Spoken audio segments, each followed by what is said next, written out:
Ladies and gentlemen, good day, and welcome to the Rallis India Limited Q2 FY25 earnings conference call. As a reminder, all participant lines will be in the listen-only mode, and there will be an opportunity for you to ask questions after the presentation concludes. Should you need assistance during the conference call, please signal an operator by pressing star, then zero on your touchtone phone. Please note that this conference is being recorded. I now hand the conference over to Mr. Gavin Desa from CDR India. Please go ahead. Thank you, Ryan. Good day, everyone, and thank you for joining us on Rallis India Limited's Q2 and H1 FY25 earnings call. We have with us today Mr. Gyanendra Shukla, the Managing Director and CEO, and Ms. Subhra Gourisaria, the Chief Financial Officer. Before we begin, I would like to mention that some of the statements made in today's discussions may be forward-looking in nature and may involve risks and uncertainties. A detailed statement in this regard is available in the result presentation. I now invite Mr. Shukla to begin proceedings of the call. Over to you, sir. Thanks, Gavin. Good morning, everyone, and thank you for joining us today on our Q2 fiscal year 25 earnings call. As mentioned by Gavin, I have alongside with me Subhra, our CFO. Let me begin the discussion by delving into the industry landscape initially, post which I will discuss Rallis' specific developments. We continue to witness mixed signals across agrochemical demand recovery in global markets. Volumes are largely back across key markets and AIs through lower pricing. Lower pricing continue to impact realizations. Production from China continues to be high and margins are stressed across geographies. In domestic market, rainfall was erratic, with the spatial distribution causing floods and dry spells in different parts of the country. On an overall basis, monsoon season 2024 concluded with roughly 8% above normal rainfall, impacting key agricultural regions like Rajasthan, Gujarat, Western Madhya Pradesh, Maharashtra, Telangana state and AP. Kharif 24 sowings as of 20th September reached about 110 million hectare versus 108.8 million hectare last year. Area under paddy has gone up by 2%, pulses by 8%, maize by 4%, whereas area under cotton has declined by 9%. Extensive rain in some part of the country, especially during mid-August to September period, which is the key demand period for agrochemical companies, did create growth challenges for the industry at large. Continuous rain resulted in lower application of pesticide sprays, which in effect led to lower volume growth, especially in the herbicide category.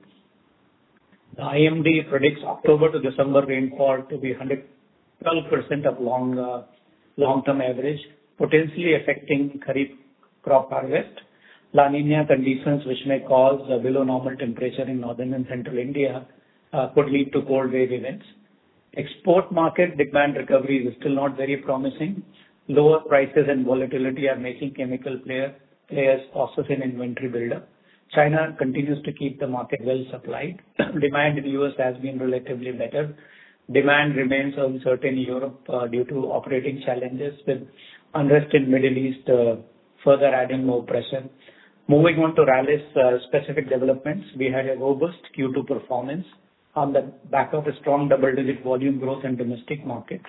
Our revenue stood at 928 crore versus 832 crore of Q2 24, and profit after tax at 98 crore, which is 20% higher than the previous year similar quarter. Crop care delivered a strong volume-led revenue growth of 7%. Within crop care, growth is domestic-led, with export business continuing to remain under pressure. Seed revenue is up by 48% due to better Kharif liquidation. EBITDA for Q2 fiscal year 25 stood at 166 crore, higher by 24% compared to Q2 previous year. Moving to the individual business-wise performance, our export business has displayed resilient performance with focus on maximizing volumes and driving capacity utilization for our plants. In Metribuzin, we have done highest ever volume in first half 25, with half year volume surprising fiscal year 24 volume already. Hexaconazole is also showing good momentum, and we are working on expanding debottlenecking to serve the increasing demand. Pendimethalin is on good track, with long-term demand being steady. Our work around capacity expansion with new efficient technology should also be commercialized by the end of financial year. SF8 market continues to be under pressure in US and Brazil with key input raw material at lowest ever price. Across technicals, we are also steadily working on expanding customer base and securing registrations with more global players to improve our share. In CSM, we are working on new relationships and alliances with global players. On the back of 3 new contracts in fiscal year 24, we have further successfully completed pilot scale production of pre-commercial quantities of flavicide, a novel insecticide for Biogene Technology Limited, an Australian company. We are confident that these new partnerships will meaningfully contribute to both top line and bottom line in the years to come. Moving into domestic crop care, our growth was 11% with volume growth of 17%. Quality of growth was also good with future growth categories like herbicide and crop nutrition witnessing 25% and 29% growth respectively. Herbicide category is under indexed within our business, and we are consciously working on improving the share progressively. Within crop nutrition, GeoGreen did highest ever volume in H1 with organic category volumes. Our new product launches such as Clasto for cotton whitefly and Mark Plus produce soybean herbicide showed good promise, and we are confident of the potential for a scale up. Within crop nutrition, Niazinc and water-soluble fertilizer, which is Ecofort range, are scaling up fast. We also conducted our key dealer and retailer meetings to improve the engagement. Our actions around expanding targeted reach and penetration leveraging digital is also in good momentum. We have commenced the work on rationalizing the portfolio and sharpening focus across key markets, and you'll hear more of it in the quarters to come. Moving to seed business, it recorded a 1,041 crore revenue, 141 crore revenue with 48% growth over previous year, mainly due to lower Kharif 24 volume returns resulting from calibrated placements leveraging SeedSay digital tool. SeedSay is an AI and ML-based sales forecast modeling tool based on historical sale and other business factors. We'll further work on improving the tool to keep sales return under check. The near-term outlook for the business, particularly export business, remains challenging. Domestic business has positive outlook on the back of good reservoir level. Our efforts are now directed towards improving customer centricity, sharpening the portfolio choices, expanding alliances, and leveraging digitalization across the operations. We launched Anubandh Edge, a unified retailer management app for both crop care and seed business. That concludes my opening remark. I will now hand over it to Subhra, our CFO, for a detailed analysis of the financials. Over to you, Subhra. Thank you, Dr. Gyanendra. Good morning, everyone, and thank you for joining us today for our Q2 and H1 earnings call. I'll walk you through our financial performance for the quarter, post which shall commence the Q&A session. Starting with the top line for the quarter, our revenue stood at 928 crores as against 832 crores for the same period last year. Volume growth has been encouraging at 17%, with pricing challenges impacting overall growth. EBITDA for the quarter was 166 crores as against 133 crores for the same period last year. Profit after tax for the quarter stood at 98 as against 82 crores for the same period last year. Moving on to business-wise performance, domestic crop care registered growth of 11% with 17% volume growth. Domestic demand was buoyant with positive monsoon and better commodity prices. Overall, Rabi outlook is also positive with increased reservoir levels. As far as seeds is concerned, our calibrated placements in Kharif helped us in maximizing liquidation in the context of stock shortage to ensure most effective utilization of the inventory. Seeds business has grown by 48%. We are significantly pleased with the response we are getting for our cotton hybrid, Viggas, and believe it has significant growth runway. Our focus will primarily be on 5 key crops: cotton, maize, millet, mustard, and rice. We believe focus on such selective crops will aid in driving scale. We aim to gradually build a presence across these 5 crops with focus on profitability. In exports business, lower prices continue to impact revenues, while demand recovery continues to be slow. Sales of metribuzin and hexaconazole maximized, whereas for acephate specifically continues to remain soft. Our efforts on expanding customer base and product portfolio are going to help build more resilient business. Our efforts continue to be directed towards driving focused execution, both at the front and the back end. This includes portfolio optimization, territory rationalization, removing overlaps, and driving cost efficiencies and simplification across the value chain. Our actions across portfolio refresh also continues with 2 new products in crop nutrition and 3 products in seeds launched during the quarter. We also continue to be relentless on improving capital efficiencies, both for fixed capital and working capital. We plan to adopt a measured approach in export segment and will not set up capacities till we have contracts in hand and have improved utilization for already set up capacities. Our inventory levels have moderated. Collections have also improved, though in some stressed markets, collections improvement will continue to be a focus. We have a healthy cash and liquid balance of 229 crores as of 30th September. We envisage that spends on capex would be around 100 crores. We also expect to commence the construction for integrated R&D center in a phased manner soon. In summary, we are implementing various initiatives in a drive towards achieving consistent, competitive, and profitable growth. That concludes the opening remarks. We can now commence the Q&A session. Thank you. Ladies and gentlemen, we will now begin the question and answer session. Anyone who wishes to ask a question may press star and 1 on their touchtone telephone. If you wish to remove yourself from the question queue, you may press star and 2. Participants are requested to use handsets while asking a question. Ladies and gentlemen, a reminder, please restrict yourself to 1 question and 1 follow-up question.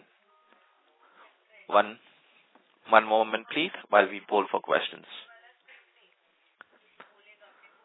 Our first question comes from the line of Tarang from Old Bridge Capital. Please go ahead. Hi. Good morning and congratulations for the strong set of numbers. Couple of questions. First, on the seeds business. What do you think drove your volumes? I mean, you've indicated enough that it was because of calibrated placements, but would it therefore be fair to presume that your expectation of sales return for Q2 was materially lower than what actually turned out?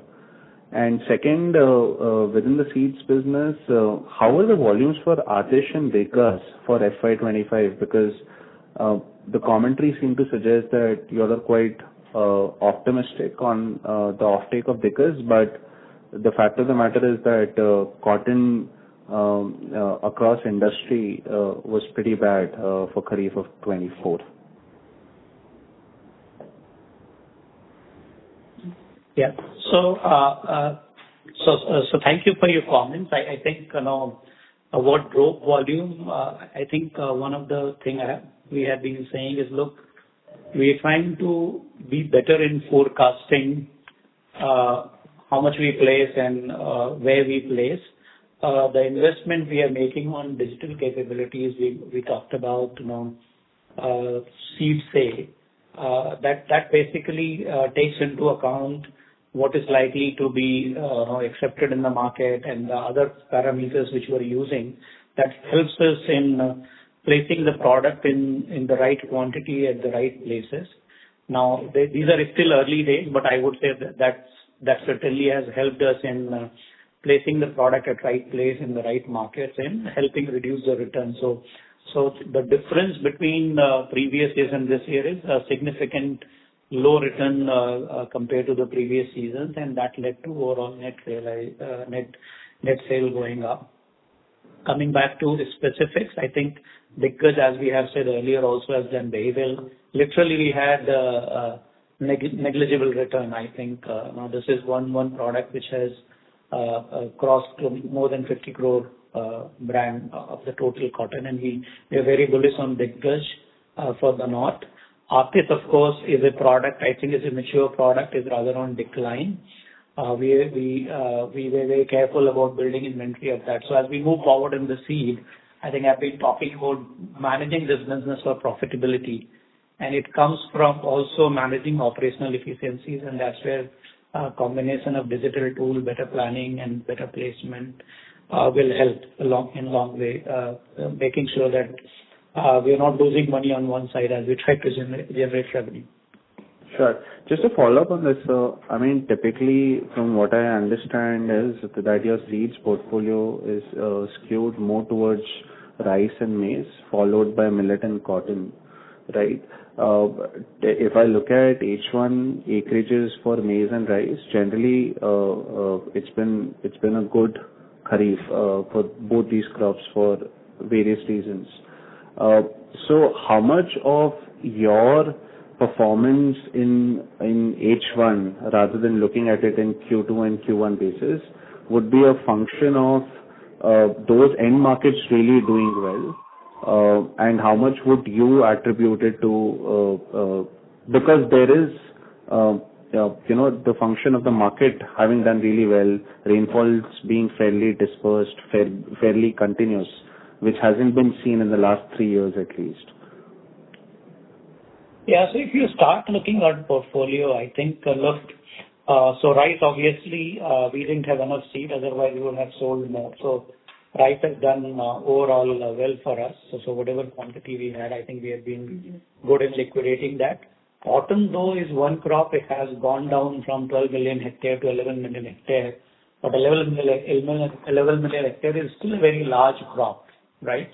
So from that perspective, I would say we were still able to capitalize, because of the good demand of our products. So market has gone down by 10%, but the products which were in demand, they have still done well.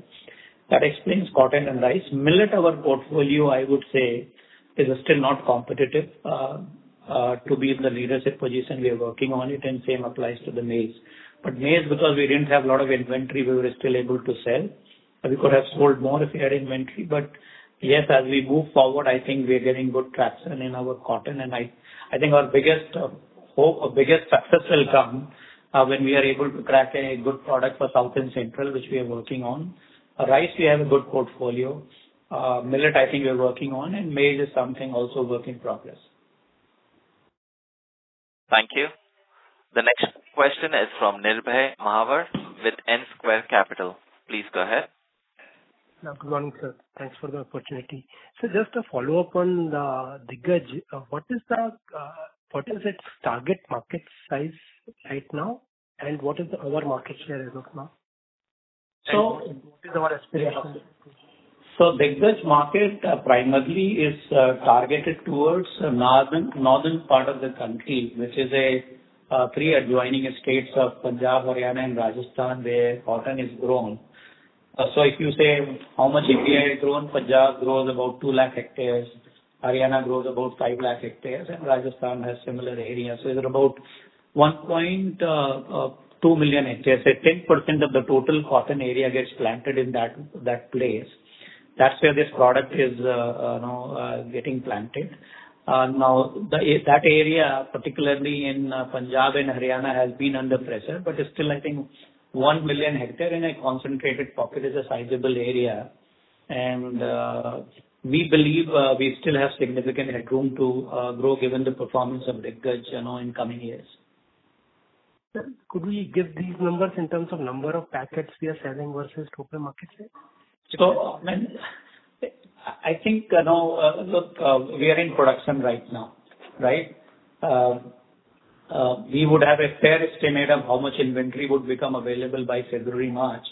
So at this point of time, if I have even, say, 2 million packet, I can sell all of it, right? But I know we are not going to get that kind of production because of this wet season. Also, production becomes very challenging. So I guess this question, if you ask me in the month of February, March, I'll be able to give you a better projection. Thank you. The next question is from the line of Siddharth Gadekar with Aquarius. Please go ahead. Oh, hi, sir. Good morning. So on the seed business, just wanted to understand that have you taken any price hike because there was a shortage of seeds in the market? And can you quantify between value and volume growth during first half of FY25?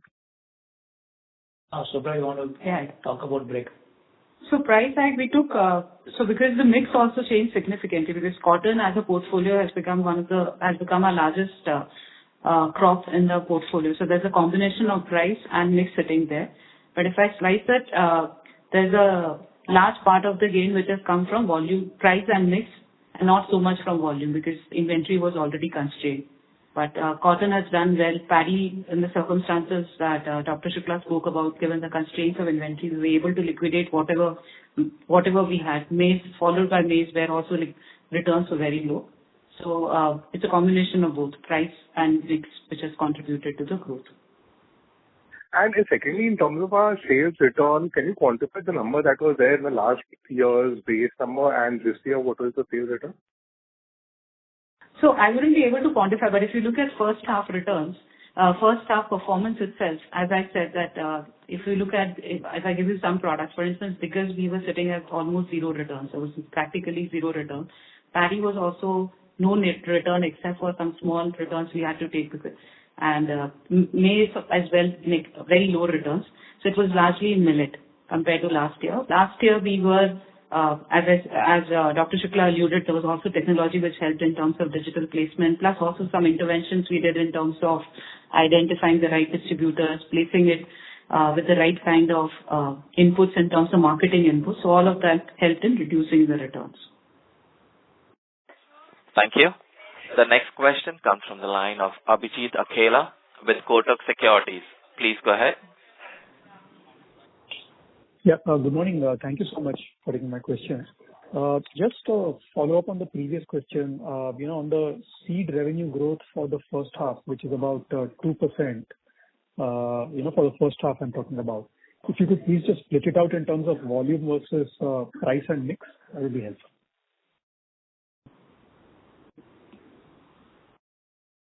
So, Abhijit, large part of it, as I said, has come from volume and mix. So, high single digit would come from price and mix, and volume would be largely flattish. Okay, got it. Thank you.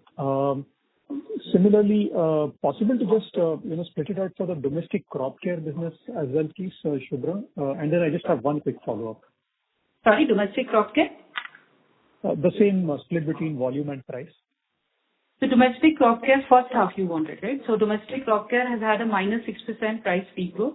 I'm talking about formulation business. And the volume growth is positive at 18%.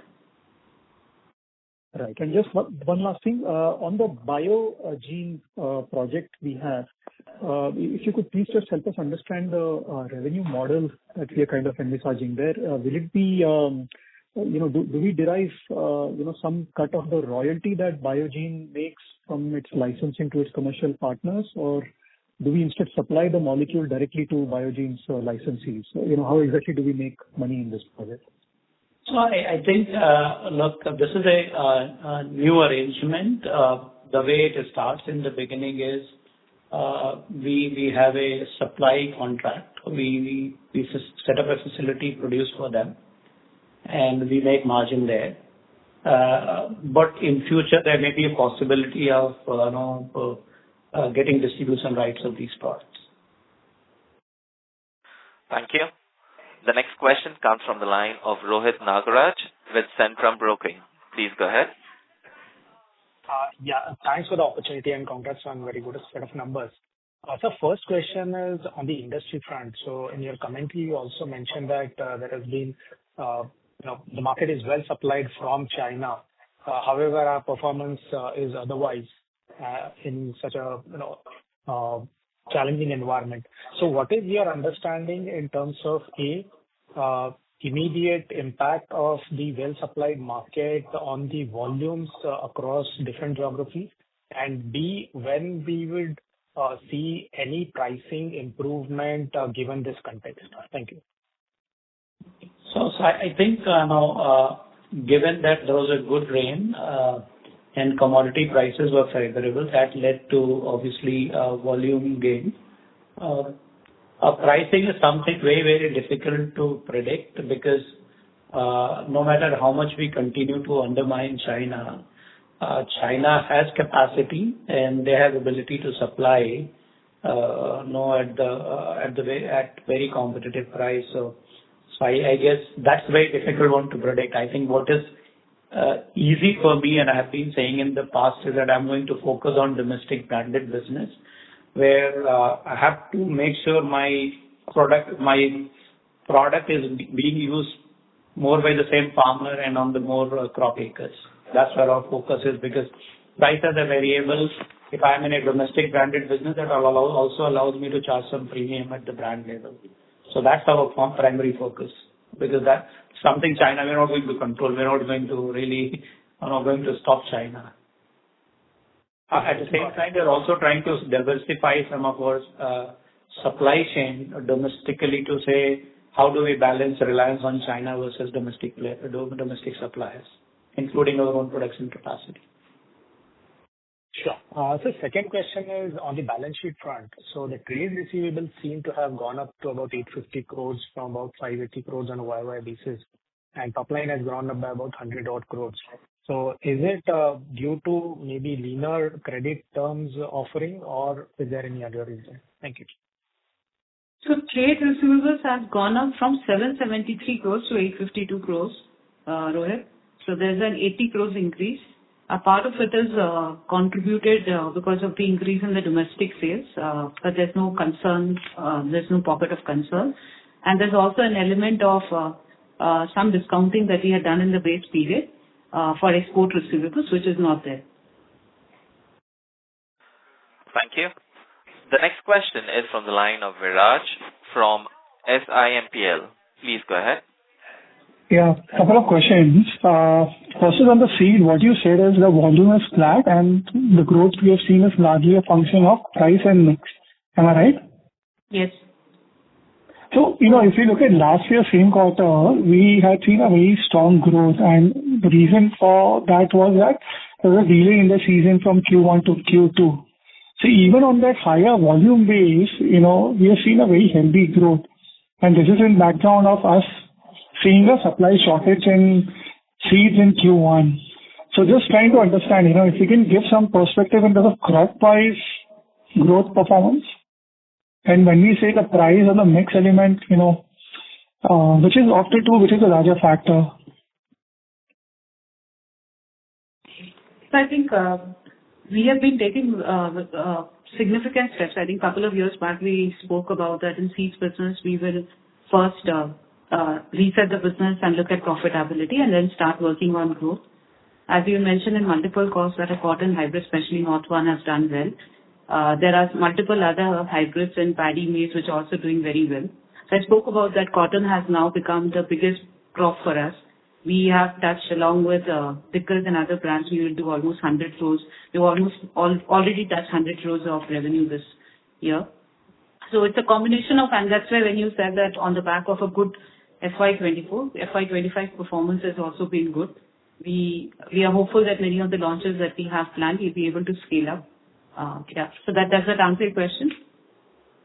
No, actually, I was just still trying to understand. If you can just still give some perspective in terms of crop price performance. And it also comes back to the second question, which I also had on the margin front. See, if you look into the order, pecking order, cotton has usually the lowest margin profile in the segments for seeds. Now for us, when we say cotton is the one which has given the highest growth for us, still despite that, we have seen a very healthy improvement in operating margin. So I'm just trying to connect, just understand better in terms of both the sales mix profile and similarly the impact on margins, when we see the price or the mix, how is that given the margin part? Yeah, so cotton indeed has shown the highest growth, both in terms of top line and bottom line. And it depends on the mix of the products that we have. So you're right, in the industry level, maybe cotton is making lower margin, but it depends on the products that you have in the portfolio. So for us, both a combination of revenue growth and the operating leverage and the fact that we've been able to hold overheads or optimize them has helped in operating margin improvement. Thank you. The next question comes from the line of Himanshu Biyani with Anand Rathi. Please go ahead. Thank you, sir, for taking my questions and congratulations on a good set of numbers. So, sir, I have just one question in terms of the seeds business. So, till last quarter, there was a commentary from us as well as from the industry in terms of like the supply side concerns which we had. And as per my understanding, first quarter happens to be the heaviest for the seed industry. So during the last quarter, we have posted a decline into the seed business, and that was largely led by the supply side constraints. And all of a sudden, we have been able to post somewhere around the 48-50% sort of growth into the seed seeds business, considering a higher base of last year also. So maybe if you can, like, help me in understanding this. So Himanshu, we're not able to follow clearly, but I think your question was that despite shortage of seeds, how we were able to deliver a better performance in Q2? Yeah. So I think it's very simple. I think in seed, what we call is, before season, you do the placement, right? And then farmer buys the seed and unsold inventory comes back, and that gives you a net return, right? So a net of returns, I think, while we had shortage on the seed, but our supplies level were not enough to take benefit of the demand, but they were good enough to they were probably at the similar levels in terms of liquidation. Year. But because we were able to reduce significantly return, that allowed us in still coming to the level of previous year in terms of volume and some price benefit, combination of that. So in fact, Himanshu, one thing that probably will help all of you guys are seeds inventory are one of the lowest across various years now. So the inventory levels have significantly come down. So we have been able to sell whatever was there. Or whatever was sellable. Whatever was sellable, yeah. Got it. So due to the supply side constraint, the growth of this sort of number is largely led by the prices, basically. Price not much lesser returns, actually. That actually, if you look at first half level, we are flat. So first half level, we are 1%. So our kharif liquidation has been in line with last year. But it's just that the placements were lower because of the inventory and and because of effective use of technology and better marketing and sales efforts, we were able to reduce returns. Got it. Thank you. That's all from me. Thank you. The next question comes from the line of Darshita from Antique Broking. Please go ahead. Yeah, hi. Thank you for the opportunity and congratulations on good numbers. My first question was regarding the current channel inventory that we have for the domestic crop care business. Is it on a higher end, and are we expecting a lot of sales returns of the kharif inventory that we have? I mean, a lot of sales returns reflecting in the third quarter of the kharif inventory that we currently have. So again, look, I think this year planting is higher of overall crops. And also because of continued rain, we expect, because Kharif season doesn't end in September. Kharif season, particularly in some crop in pulses, even in some late rice and cotton, continues till October. So obviously, there's a required level of inventory in the market, but we are very careful and calibrated, and I think we have a system of making sure we provide based on our best estimate, and this is something we keep trying to learn and improve more. At this point of time, I don't think we have any excess inventory which we would like to leave in the market, because leaving excess inventory also has a lot of other repercussions. All right, okay. And the second question was regarding the higher tax rate during the quarter, if you can give us some idea on that. So Darshita, because of this long-term capital gains tax reduction by Union Budget, there was an unwinding of the deferred tax assets created for both carry forward of losses and long-term capital gains. So that's a one-time impact which has come for the effective tax rate. Thank you. The next question comes from the line of Saket Kapoor from Kapoor and Company. Please go ahead. Yeah, namaskar sir, and thank you for the opportunity. Sir, firstly, in your opening remarks, you did allude to this extended monsoon and water logging and other issues that affected the after sales, that is moisture still remaining in the field, agriculture field. So taking these factors into account, sir, and the reservoir levels, what should be the growth that we are eyeing for the current year, taking into account the ensuing Rabi season and also the extended Kharif part, which just our MD alluded to? Well, I think all I have been saying, our attempt is going to be we grow better than the market, right?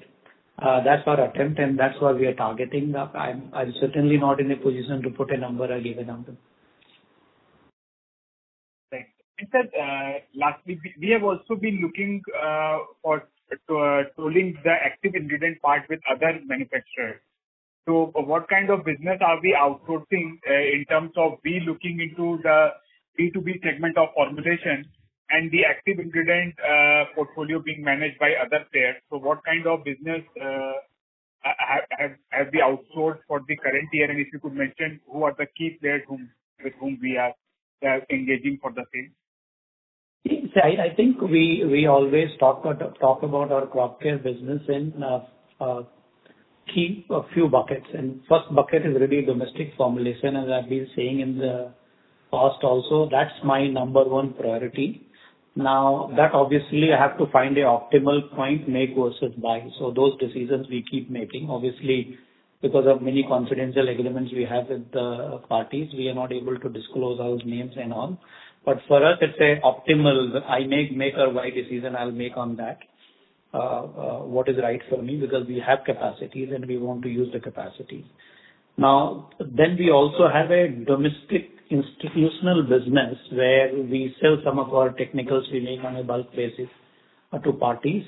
That's a business for us, but that is not something we are very aggressive about it, and we participate in that market, but we are very calibrated, because those markets also we want to make sure we are not overexposing. The third business is basically international business where we sell, and that market remains subdued, but there are nuances there. So metribuzin has done well for us. Pendimethalin is doing okay. We have done on fungicide we have done well. I think where we have challenges is really SFA, and we're trying to address that. I've been very candid about it. Do I have a solution? I think we have certain options we are evaluating, and as when those options become executable, we'll certainly get back. Thank you. The next question is from the line of Ravi Purohit with Securities Investment Management Private Limited. Please go ahead. Yeah, hi. Thanks for taking my question and congratulations on good set of numbers. Sir, since you've joined the company in the last couple of quarters, you've alluded to changes that you're looking to make, both in terms of making our seeds portfolio more profitable, pruning the loss-making parts of it, and also kind of working on getting the missing decade back on the CRAM side, like contract manufacturing or tying up or make or buy or distribute rather than make certain products on the agrochem side. So if you could just kind of give us a brief update on that strategy and what kind of pruning or what kind of things we've already done on the seed side, and what are the opportunities that we are working on the agrochem side, working with MNCs particularly, both in terms of licensing to sell in the domestic market and exporting for their requirements.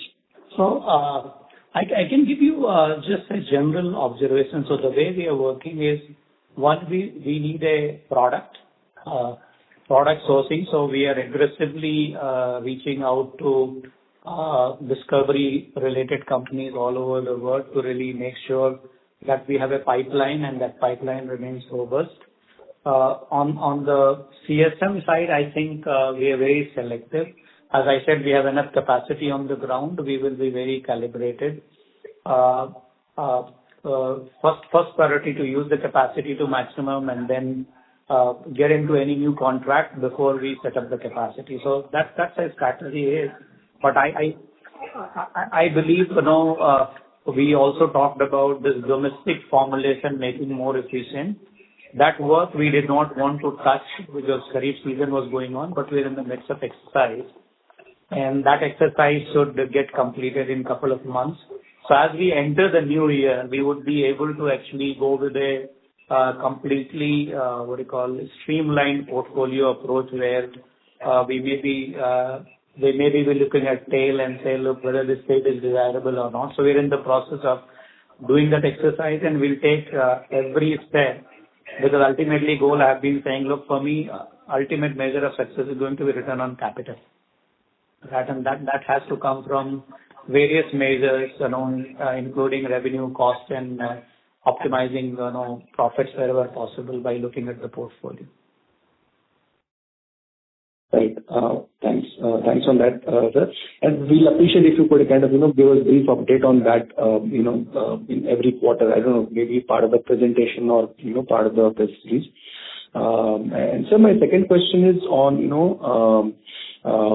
on seeds portfolio, right? I think you of course run a fairly large and profitable seeds business under Monsanto, Bayer combined.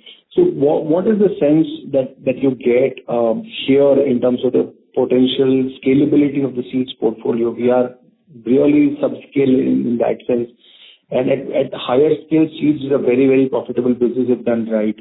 So if you could just kind of share as to what would your medium-term to long-term strategy would be on scaling up the seeds business? So fundamentally, we said we are going to participate in 5 crops, right? And I can give you, these numbers keep changing, but back of envelope number, cotton seed market is about 3,000 crore. Hybridized seed market is about 2,500 crore, so that makes it 5.5. Millet market is about 1,500 crore. Sorry, about 700 crore, not 15, it's 1,500 tons. Right? So about 500 crores there, so that makes it 6,000 tons. And then there's another mustard of 500 crores. So we are operating in an universe of, and then add other crops like maize, and an universe of 10,000 crore of seed market, which is almost 50% of the total seed market. Now, if you see our market share in that is roughly 4%, right? Of 20,000, 2% of 10,000 is 4%. Our objective should be that we start growing our market share in that segment, and I guess different crops are at different stages in terms of portfolio readiness. I think right now we are slightly better in cotton, followed by rice, followed by, I would say, maize and millet. That's where we are. And so increasingly you will see as we try to grow our volume and market share, you say in next 1 to 2 years, more gains are going to come from cotton, a little bit from rice, and then subsequently from millet and maize. But our aim would be that, look, we come to respectable, at least a high single digit or low double digit. Thank you. It all depends on the portfolio, because I think the cotton costs, every seed business is a product business. There's nothing called me-too here. Your product must perform, otherwise even you can give free to the farmer, won't buy. Thank you. The next question is from the line of Bhavya Gandhi with Dalal & Broacha Stock Broking. Please go ahead. Yeah, thanks for the opportunity. Just wanted to know what is the absolute export number for the quarter and for the first half?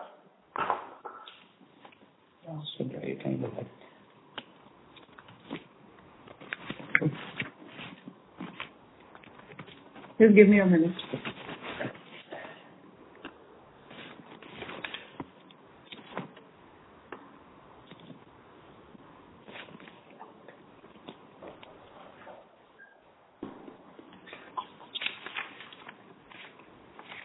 So in the meantime, you can ask another question. My computer is having some issue.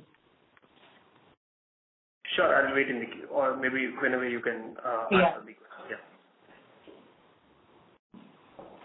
Yeah. Already you can take the next question. Thank you. The next question comes from the line of Somaya with Avendus Spark. Please go ahead. Yeah, thanks for the opportunity, sir. So just want to understand on the domestic crop there, a strong volume growth there. One, if you can help us some color on that in terms of is it industry growth rates are also similar level, or there has been market share gain? That is one.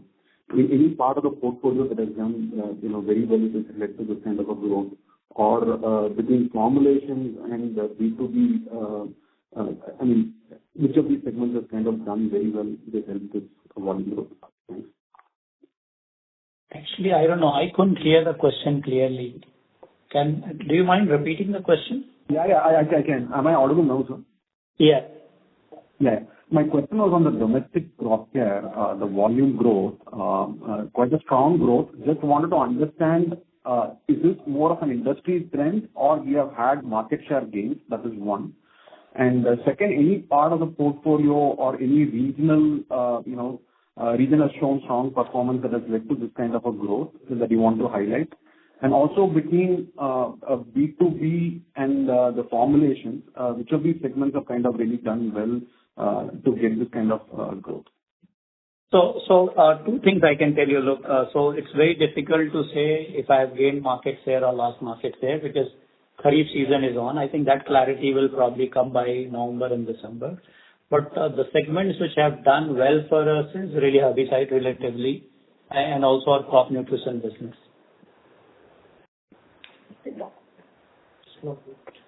Yeah, and on the between the B2B and the formulations, any color on that, sir? Well, I think I won't boast a lot about B2B. I think it's really, as I've been saying, our story first has to be, about how do we strongly continue to grow our domestic business. Thank you. The next question is from the line of Ritik Jain with Nirmal Bang Securities. Please go ahead. Yeah. Hi. My first question is on when can we expect export to see normal volume growth? Well, I think, look, export is a very competitive business. I think what we are trying to work on, and I've been talking about this, is look, we are working on multiple fronts. One is just existing product portfolio. So I think we are having a reasonably good traction on metribuzin, pendimethalin, and hexaconazole. But we have challenges on acephate. But having said that, we are also looking at various relation steps. First of all, how to optimize and increase the sales of existing portfolio, and then start working on some of the pipeline product. We don't have, like big products, but there's a decent pipeline developing. Our team is working on the ground. It will only show improvement in the coming years. Having said that, acephate will continue to be a troubled. I think is a troubled child, I would say. We have to work on it. Okay.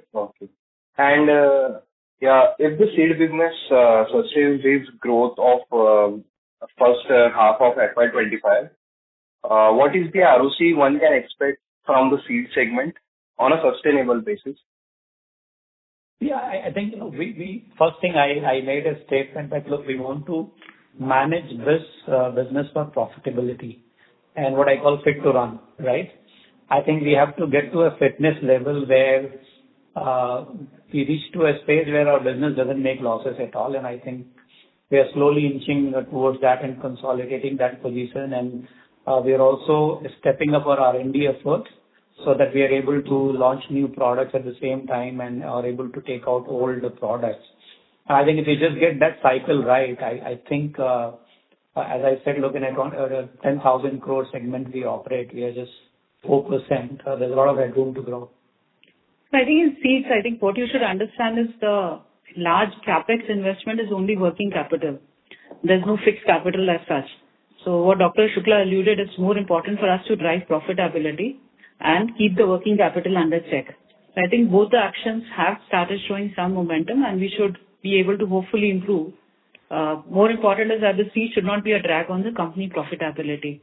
So we have to first move to a positive zone and then keep improving it from there. Thank you. The next question. Just 1 minute.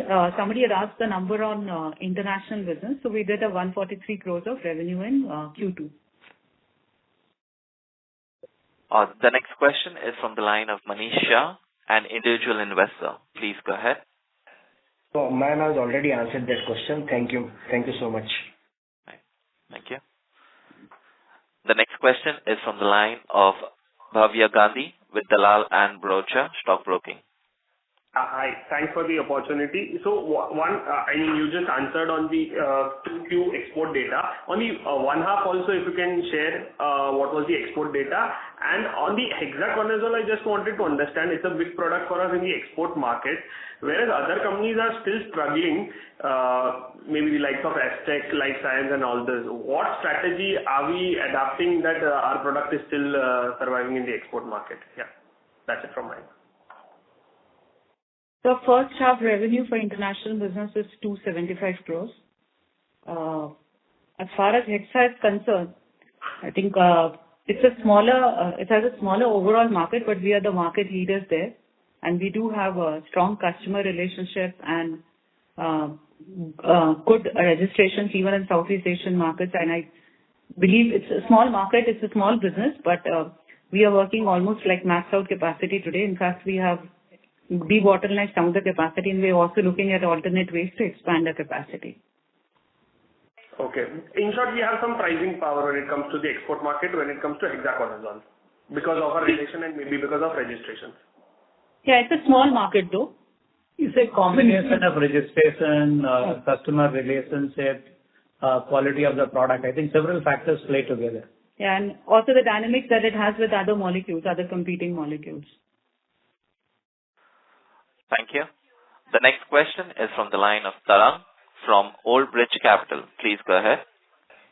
Hi, two questions actually, both on crop protection. One on acephate. Sir, I mean, given your vintage with the molecule and my sense is your experience and scale with the molecule, what do you think right now has happened in the marketplace which is specifically rendering this particular molecule as a problem child? I mean, has there been a technological shift? Do you see widespread competition which is driving the prices down, higher inventory in the marketplace, or there are only specific players in the manufacturing value chain which are being extremely aggressive? So that's one. And second, overall crop protection, if I look at, the domestic and the exports business, volumes have done reasonably well. And this coming from a fairly soft previous year where inventory was sort of a challenge both in the international and domestic marketplace. So therefore, would it be safe to presume that while pricing continues to be a challenge for the broader industry, but the destocking challenges that were being witnessed in the previous year, they have come to, they are effectively addressed? So two questions. Thanks. So, related to acephate, I think one of the things we have to understand is a very concentrated market. This product is primarily consumed in Brazil, US, and a little bit in India, right? These are the three primary markets. They probably are 80-90% of the total volume. Now, our competitor here are actually Adama and UPL. Now, both of them are significantly backward integrated from a manufacturing perspective, as well as they have a significant B2C market as well in these markets, and that I think puts us at some disadvantage. So we're trying to figure out, how do we solve this? Because we don't have B2C presence in these markets, so we're looking at relationship and what kind of relationship we can develop to have B2C indirect presence, by having a supplier relationship with the local people there. Other thing is we are also looking at, how can we do some cost re-engineering on the manufacturing operations we have got. So a couple of options we are evaluating. I don't have a clear answer. Obviously, we know few things can be done. As I said, earlier also, I think we would like to have a clarity, sooner the better, but I think it just takes time because, the things, we have to understand global dynamics. The easier option is that we're not making get out of the product, right? I think we're not at that stage yet. We have to just, whatever we do, we have to make sure, we have all the information and we have considered all the options. Sure.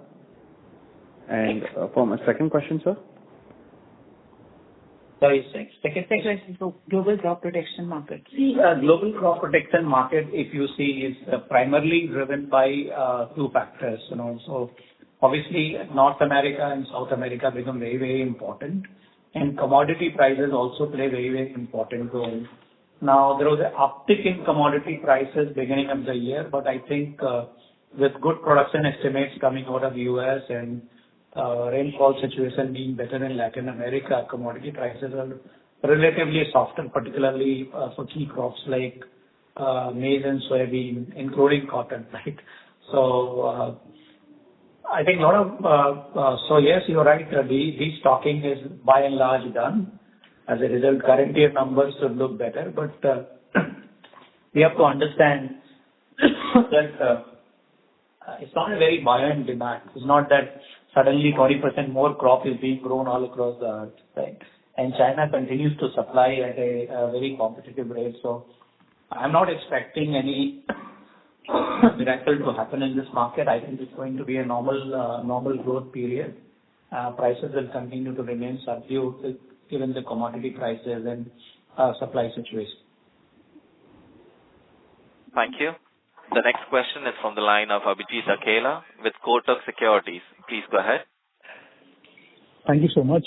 Just quick follow-ups. One is with regard to the newer products in the domestic crop care business, would it be possible to just share the kind of growth we've experienced from that in the first half of the year?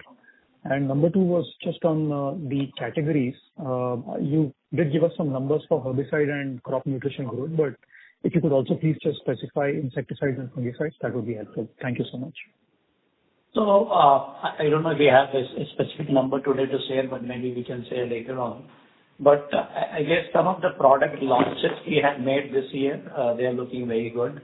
Particularly, we had a soybean herbicide launch. That seems very promising. As I've been saying in the past, the herbicide becomes very, very important for me, and luckily we had a good launch. Now, I think if you wait till really November, I think I'll have clarity on Kharif. That might be the best time for you, for us to give you some clarity. At this point in time, I would say herbicide and nutrition have done well. Fungicides are okay. So are insecticide, and that is reflected in overall numbers. So, Abhijit, I think we publish this ITI on an annual basis, Innovation Turnover Index, which will reflect. But it's safe to say that in first half as well, it's tracking well above it's tracking in line with our expectations. Herbicides as a segment, we don't have significant, our portfolio is under index, but we have done well. Fungicide, followed by fungicide and then insecticide. Thank you. The next question is from the line of Viraj from SIMPL. Please go ahead. Yeah, just one question. Both in seed and domestic crop care, when we say portfolio rationalization, what kind of a turn in the portfolio we would have seen last 6 months? I think share the absolute cost. You're talking about what we have done or what we are expecting? What we have done and what both. So I think what we are looking at is tail portfolio rationalization, which is where either the scale-up has not happened as per expectation or it's adding to the complexity. We are yet to complete the exercise, but I wouldn't say that it would have a meaningful impact on the bottom line. Thank you. The next question is from the line of Saket Kapoor from Kapoor and Company. Please go ahead. Yeah, Dhanyavad sir for the opportunity again. So, Madam, if you could give me the capex numbers which we have done for the last 3 years, and what kind of capacity augmentation has been done in the agrochemical space? We have done about 650 crores of capex out of the 800 crores of capex that we spoke about in the last 5 years. And if I slice it, the big one had gone behind multi-purpose plant, which is around 200 crores. Multi-purpose plant, as Dr. Shukla alluded, there are some challenges in getting higher capacity utilization because of the global situation as well. So we hope to improve the utilization as we start seeing more contracts for it. The next 100 crores went into formulation plant, which is helping us, which is working at in line with our expectations or in line with the business case that we have done. Still, there's significant headroom for expansion of capacity there. And the last few ones went into capacity expansion, debottlenecking of existing capacities, some of the sustenance capex we did, and digital investments that we spoke about in both in front end and back end. Ma'am, just to add to it, for the multi-purpose, can you elaborate which market, which products are we addressing to, and what kind of asset turnover can we expect at optimum utilization level? See, multi-purpose plant by nature, name itself is a multi-purpose plant. So it's supposed to help you do multiple chemistries before the scale-up of the volume happens, and then you can set up an individual or standalone capacity for it. So we have done multiple products for it, both for contract manufacturing customers and also the difenoconazole product, the fungicide that we launched last year. So there are a few more products in the pipeline, both from our international business and contract manufacturing that we'll put there. And depending on how they scale up, we'll move it to the standalone plant. As far as asset turns is concerned, it's difficult to comment on it today. But I think what we are going to work on is how do you keep improving utilization, and hopefully some of these products will contribute to our top line in years to come. Thank you. The next question is from the line of Somaya with Avendus Spark. Please go ahead. Yes, thanks for the opportunity, sir. So, question is on the CSM part, CSM business. So what is our strategy here in CSM? 2 years out, how do we see, CSM as a percentage of our total revenue share? That is one. And also, if you could just help us with what is the current contribution of CSM in our overall portfolio. And also, I think you mentioned in your opening remarks 3 contracts.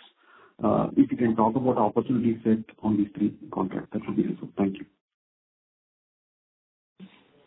Yeah. So, look, our CSM strategy is, I think, is very simple. We are not chasing everybody. We are looking at, I guess, big deals I don't think are available at this point of time. We are relatively late entrant in this game.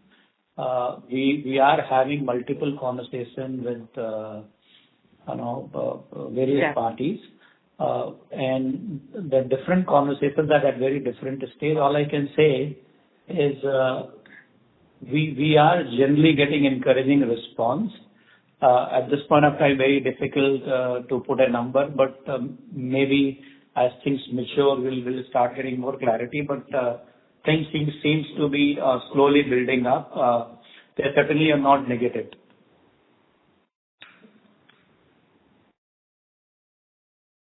Thank you. Ladies and gentlemen, that was the last question. I now hand the conference back to the management for closing remarks.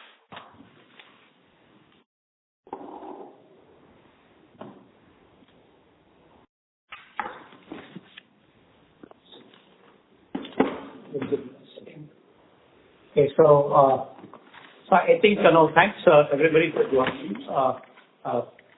As I said, agrochemical is witnessing mixed signal of recovery. International business continues to be under pressure, while volumes are better across most technical, margins are lower due to competitive context. In domestic market, the current liquidation is slightly delayed. So we said no, right, because of rain season ended. We are optimistic the process of the placement. Our endeavor would be to continue running the business to improve market share across verticals. While in the short term, margin would be under pressure, long-term prospects continue to remain good. So thank you very much for joining. Thank you. On behalf of Rallis India Limited, that concludes this conference. Thank you for joining us. You may now disconnect your lines.